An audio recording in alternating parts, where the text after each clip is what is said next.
FIA commercial banking circle Islamabad ने कार्रवाई के दौरान हवाला हुंडी के कारोबार में मुलविस गिरोह को गिरफ्तार किया है। नॉन न्यूज के नुमाइंदे शकील करार से तफसीलात हासिल करेंगे। शकील, बताइएगा मजीद क्या मालूम हुआ है इस गिरोह से मुतालिक।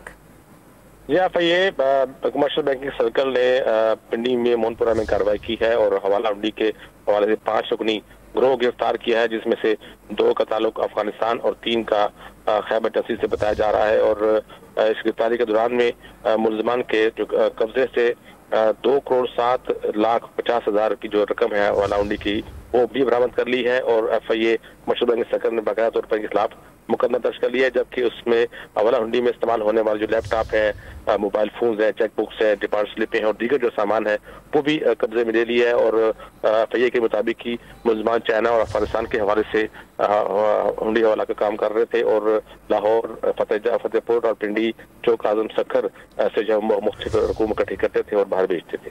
बहुत शुक्रिया, आपने अपडेट किया शकील।